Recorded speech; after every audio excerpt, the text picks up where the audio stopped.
The Prophet Muhammad, peace be upon him, said that every prophet has warned their ummah, community, about the Dajjal since his arrival, and that he too has warned us about this figure. This is particularly interesting for us as Muslims because the concept of the Dajjal appears in the traditions of other religions. In Christian tradition, the concept of the false Messiah is very clear, especially in Protestant Christianity. Regarding Jewish tradition, the issue is somewhat more complex.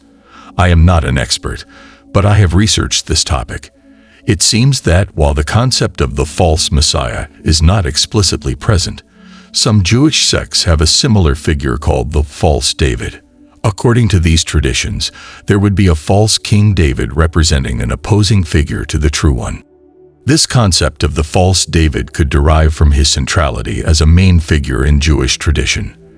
While some small groups maintain it as part of their folklore, the vast majority of modern Jews have set aside these types of beliefs. Many view them as mere popular traditions and no longer consider them binding. Indeed, some groups of modern or reformist Jews have even abandoned the strict practice of their religious law, halakha, distinguishing them from Orthodox Jews.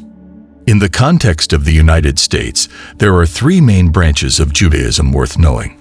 Orthodox Jews, who represent a small percentage, are the strictest in observing religious law and tend to be literalists.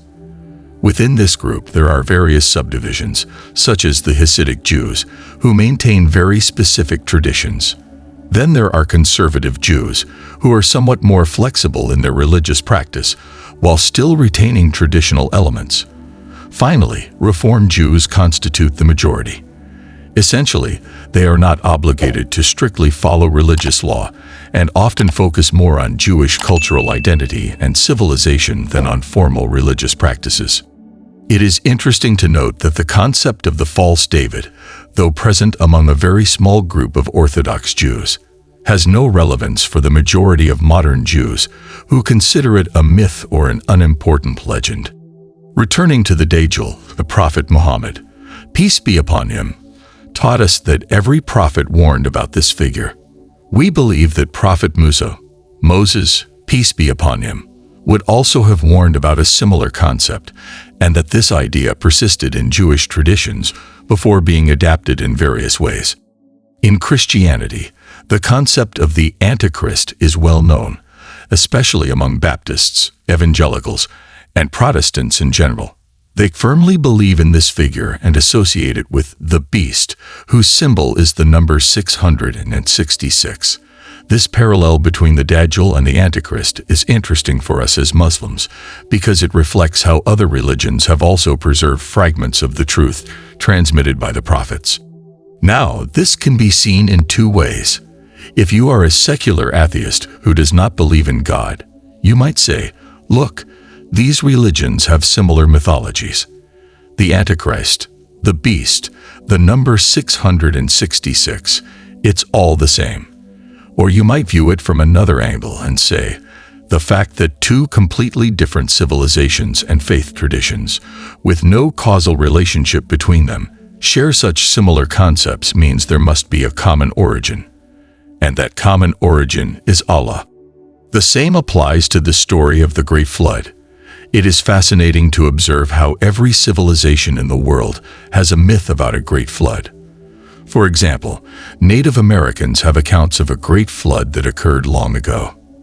Aboriginals in Australia, who were isolated from the rest of humanity for over 20,000 years until Captain Cook reached their shores in 1753, also have their version of a great flood. The Bible contains the story of the flood, as does the Quran and the ancient tales of Babylon. Now, a secular skeptic might say, look, all these mythologies are the same, but you can also turn it around and argue that these similarities point to a real event that occurred, which was transmitted and adapted through generations and cultures. It is true that the details differ, but that is natural when facts are transmitted from one person to another. Even in a simple experiment at home, when passing a message among 10 people, you will see how it changes by the end of the chain. This pattern is also applicable to the notion of an evil entity that will deceive humanity in the end times. Judaism, Christianity, and Islam share this idea. It is no coincidence that in Hollywood, this figure of the Antichrist appears repeatedly in movies, reflecting how deeply this concept is rooted in Western psyche and culture. Instead of dismissing it as mere mythology, we can consider that these similarities have a common origin, transmitted by the prophets. The Prophet Muhammad, peace be upon him, said that every prophet warned their ummah about the Dajjal. Additionally, he told us something unique that no other prophet mentioned, a detail about the Dajjal that is not found in Christian or Jewish folklore.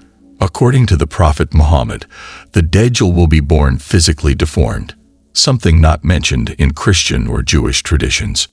This is interesting because Christian folklore narrates that the Dajjal will be born into a pious family whose members have prayed for a child for a long time. But this child will bring anger and disappointment to his parents. While this detail partially coincides with our traditions, the deformity of the Dajjal is an exclusive piece of information only found in Sahih Muslim and was revealed by the Prophet Muhammad. Thus, we see how certain coincidences between Christian, Jewish, and Muslim traditions point to a shared origin transmitted by the prophets. However, we also find key differences that demonstrate the uniqueness of Islam's teachings. The Prophet Muhammad, peace be upon him, mentioned something no prophet before him had told their people. The Dajjal will be born, and one of his eyes will be deformed. This detail is not found in Christian or Jewish traditions, which is surprising and a sign of faith. Amen. For Muslims, the question then arises, is it the right eye or the left? This question has generated some controversy among scholars, though it is a minor discussion. Some authentic hadiths mention that his right eye will be like a rotten grape, while others indicate it will be the left. This could suggest that one of the narrators made an error in specifying the side. Another interpretation is that both eyes will be damaged in some way, but only one will be visibly deformed, while the other will be functional but abnormal. Allah knows best. The Prophet described the Dajjal's damaged eye as a rotten grape, a brown, unpleasant mass to look at, like an old grape that has begun to fester. This description is a clear sign to recognize the Dajjal when he appears. Additionally, the Prophet Muhammad, peace be upon him, mentioned other characteristics of the Dajjal. He will be a young man with facial features corresponding to someone in their 20s or 30s, not an elderly person. He also highlighted that the Dajjal will have curly hair, not straight. This detail serves as a reminder not to judge people based on these physical characteristics, as mocking someone could lead us, even figuratively, to support the Dajjal. Caution is crucial. A distinctive and well-known sign of the Dajjal is that Muslims with faith, a man, will recognize the word Kafir written on his forehead. However, this sign will not be visible to everyone. Non-believers will not be able to see it. This is not a physical sign in the literal sense, but a gift from Allah to the believer, who will see with the eyes of the heart, not with physical eyes. The Prophet also mentioned that the Dajjal will travel across the world and visit every city. Here, it is essential to understand the use of the word kullu in Arabic. While kullu is often translated as all in English, in Arabic, it can mean most or a significant number. For example, when the Quran says that the wind of the people of Ad destroyed everything, it does not mean it destroyed the entire world, but only what was in the affected area. This linguistic nuance is crucial to avoid misinterpretations of the Quran and Sunnah. Unfortunately, some leave Islam due to trivial misunderstandings like these. Some, due to ignorance of the Quran's meaning and a lack of understanding of the Arabic language, ridicule the sacred texts. For example, a famous case of an apostate mocked the Quran, claiming it mentioned that all species have pairs, zawjan, pointing out that unicellular organisms like amoebas do not. This demonstrates a basic lack of understanding of Arabic, as the term zawjan does not imply that every species has a pair in the literal sense, but that the general design of creation follows a pattern of duality, even though there are exceptions, such as asexual reproduction. These misunderstandings highlight the importance of studying the Quran and Sunnah with knowledge and humility. Subhanallah, time is limited, but inshallah, we will continue exploring this topic in future sessions. A brother raised an excellent question. If we say a hadith is not authentic, how did this happen? Is it the responsibility of the Sahaba? To answer, we must understand how the chains of narration of hadiths work. Between the Prophet Muhammad, peace be upon him, and the compilers such as Imam Muslim or Imam Bukhari, there are generally about 6 individuals in the chain of narrators. Therefore, we cannot immediately blame the Sahaba for possible errors. In many cases, errors arise from narrators of later generations. It is possible that someone heard something from an unreliable source and, over the years, projected it as if it were an authentic hadith. Such confusions are well known among hadith scholars, which is precisely why there is a rigorous methodology to examine the authenticity of each narration. An interesting case related to this topic is that of Ibn Sayyad. Some Sahaba speculated whether he could be the Dajjal due to certain disturbing behaviors they observed in him. However, over time, it became evident that Ibn Sayyad was not the Dajjal. He passed away many years after the death of the Prophet Muhammad, peace be upon him, and did not fulfill the prophesied signs. It is important to understand that the Sahaba's doubts were temporary and based on the circumstances of the moment. These doubts diminished over time when it became clear that Ibn Sayyad was not the Dajjal. He was simply an evil person, and his interaction with the Prophet generated rumors and speculation. Another important point mentioned is that the Dajjal will be a descendant of Adam, meaning he will be a human being.